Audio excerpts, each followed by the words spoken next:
Chers amis, shalom uvracha. Alors cette fois-ci, nous allons parler d'une question, d'accord, sur Rabbi de Lubavitch, Mashiach et idolâtrie. Je souhaiterais savoir quelle est l'œuvre exacte du Rabbi de Lubavitch dans sa vie. Qu'a-t-il fait de si extraordinaire pour que certains le perçoivent comme le Mashiach? N'est-ce pas considéré comme de l'idolâtrie? Pourquoi un homme de cette importance est-il resté aux États-Unis? N'aurait-il pas été plus utile en Israël, ne serait-ce pour montrer l'exemple? Merci pour vos éclaircissements. Alors, quand on parle maintenant du Rabbi de Lubavitch, d'accord, Schneerson, il faut savoir de qui on parle à Botaï. Nous parlons d'un homme d'une dimension inimaginable. On parle d'un homme qui a consacré, qui a su concrétiser, qui a consacré toute sa vie pour réunir et rapprocher le peuple juif dans la Torah et les mitzvot. Nous ne savons pas combien de shlichim il a envoyé, d'envoyer dans le monde entier, des chassidim, à lui qu'il a envoyé dans le monde entier. Il n'y a pas un endroit dans le monde, dans les quatre coins du monde, où il n'y a pas un Bet Rabbah. Il a mis sirut nefesh de chaque Bet Rabbah, de chaque Lubavitch dans le monde entier, de rapprocher le juif dans le judaïsme. On n'a pas idée cette puissance incroyable. D'autant plus de sa grandeur de Torah, un Talmid Chacham d'une dimension inimaginable. Nous savons que on n'a pas idée, c'est ce qui dit un petit peu le texte, tout ce qu'il a écrit sur la paracha, sur le Talmud, etc. La chokhma qu'il avait dans le Zohar, dans la Kabbalah, on n'a pas idée de sa grandeur. Donc c'est une personne qui a réussi à concrétiser, à manifester le pourquoi il est sur terre. Et d'autant plus, c'est valable aussi pour tous les Gdolé Israël, le Rav Ovadia Yosef, Zecher Tzadik Hashem Livracha, le Rav Eliashiv,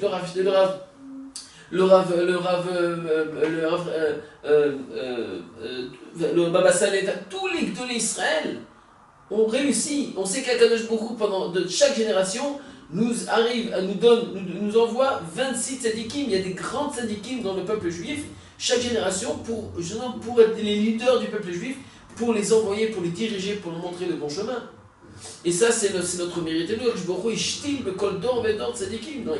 Il a implanté des tzadikim dans chaque génération. Et c'est quoi des tzadikim? C'est pas des gens qui sont nés comme ça, qui sont nés de nature, qui sont venus du ciel et qui sont nés comme ça. Et c'est des gens qui ont travaillé toute leur vie, ils étaient imprégnés dans la Torah. Il faut savoir que le Rav Schneerson, il avait un amour du peuple juif, mais qui est incompréhensible. Il arrivait à percevoir, à voir dans chaque juif l'étincelle divine et de la réveiller. Il avait la possibilité de voir le bien dans chacun. C'est quelqu'un qui a réussi à arriver à une dimension de spiritualité inimaginable. Maintenant, quand on pose la question, pourquoi on le perçoit en tant que Mashiach?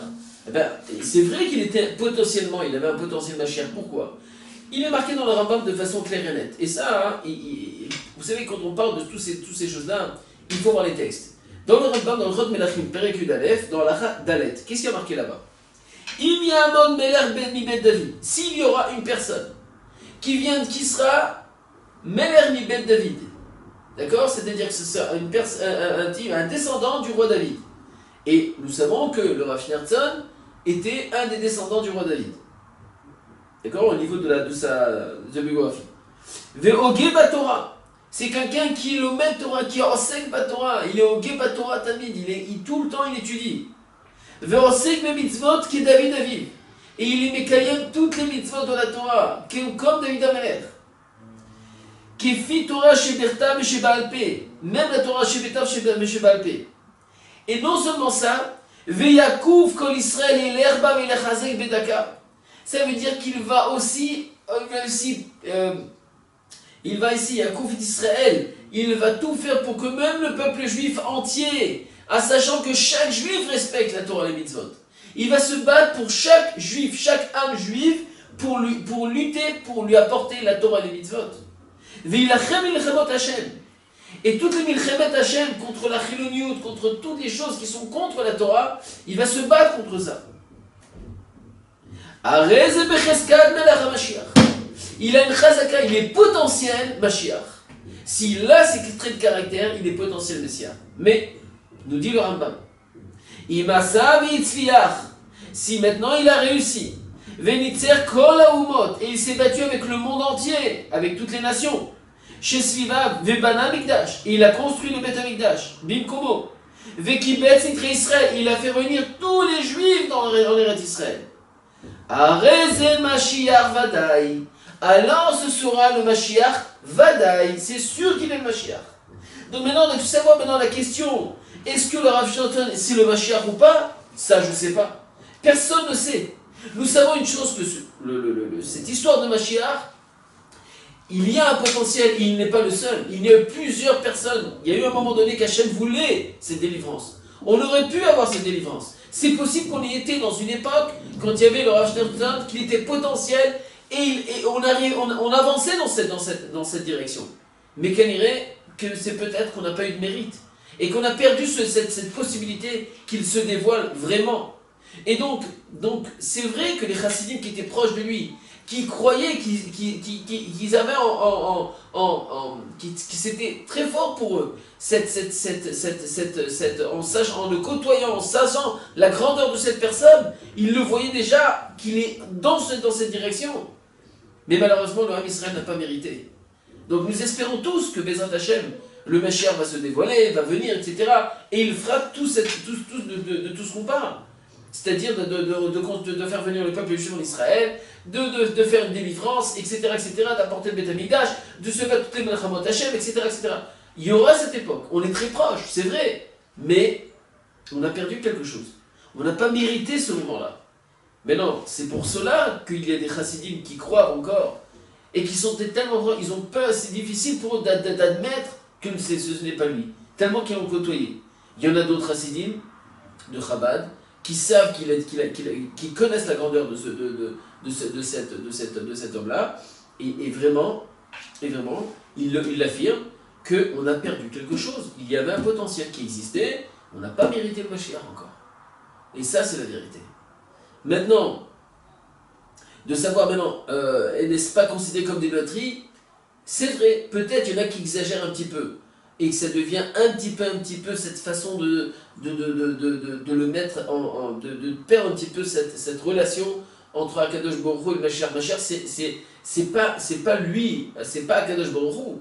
Le Mashiach, c'est l'envoyé d'Hachem qui vient pour sauver Moshe Rabbeinu. Moshe Rabbeinu, c'était Moshe Rabbeinu, c'était le Mashiach Israël, c'était le Mashiach, c'est lui qui avait sauvé le peuple juif. Et donc il était Moshiach chez l'Israël, c'est lui qui a sauvé le peuple juif. Donc, dans chaque génération, il y a un Moshe Rabbeinu qui vient pour sauver le peuple juif, pour donner cette direction. Il faut savoir que cette notion de Mashiach, en lui-même, n'est que une metsiout, un moyen pour faire venir et pour ramener la royauté d'Akadosh Baruch Hu, pas de lui. Lui, il est qu'un intermédiaire. En lui-même, il n'a pas de sens même. C'est ça qu'il faut comprendre. Donc peut-être il y a des gens qui n'ont pas assez de connaissances de Torah à ce niveau-là, et qui peuvent se tromper de direction, comme il y a eu avec le Hallelu, d'accord, que Dieu nous en préserve, d'accord, avec d'autres époques, où on a cru qu'une personne était devenue, d'accord, à la place de Dieu, etc. Donc tout ça, c'est clair que ça n'existe pas, ça ne veut rien dire. Donc quand on parle de Mashiach, on ne parle pas d'une personne qui vient et qui a la place d'Hachem, Chas v'Shalom. Et on parle d'une personne qui vient et qui est envoyée, et par intermédiaire, il vient être l'intermédiaire, et à travers lui va se découvrir le Malchut Hachem, c'est-à-dire la royauté d'Akadosh Baruch Hu, et que Akadosh Baruch Hu se dévoile, Hachem Imloch L'Olam, et qu'Hachem, qui est le roi du monde, se manifeste dans ce monde. Et donc c'est ça, cette royauté. Maintenant, on pose la question pourquoi il n'a pas quitté les États-Unis. Ben, c'est très simple. Il n'a pas quitté les États-Unis, pourquoi? Parce que son rôle, c'était de ramener le... Imaginez s'il n'était pas aux États-Unis. Qu'est-ce qui aurait s'est passé? On n'a pas idée combien de Juifs ont été assimilés. Et combien de Juifs il a sauvés? On n'a pas idée tout le clan d'Israël qui était dans sa responsabilité. Il n'y a pas un endroit dans le monde où il n'avait pas d'abat de shlichim. Donc dans sa vision des choses, l'important c'était Davka qui habite là-bas et de sauver les autres. Et c'est sûr que dans notre génération, chaque rave, d'accord, chaque rave potentiel qui est dans une communauté, il a une responsabilité, il ne peut pas quitter la communauté pour venir en Israël en disant voilà je vais donner l'exemple, c'est pas une question d'exemple. Il y a beaucoup de juifs qui ont besoin de tous ces rabbinim en Chutz Laaretz, ça il faut comprendre. Et à plus forte raison dans cette dimension de Rabbi de Lubavitch, qui était une dimension inimaginable. Donc c'est clair que donner l'exemple, au contraire, il est là-bas pour sauver le peuple juif.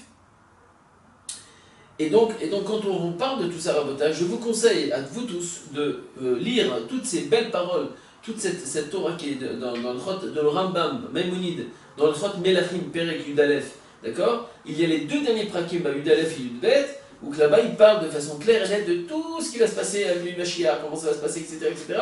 Je vous conseille de les étudier. Là-bas, vous verrez bien, vous allez tout comprendre là-bas. Exactement comment ça va se passer, qu'est-ce qu'il doit faire, etc. D'accord? En espérant, Bezrat Hashem, qu'on mérite tous la vue du Mashiach. Amen, Kenny Ratson. À la prochaine fois.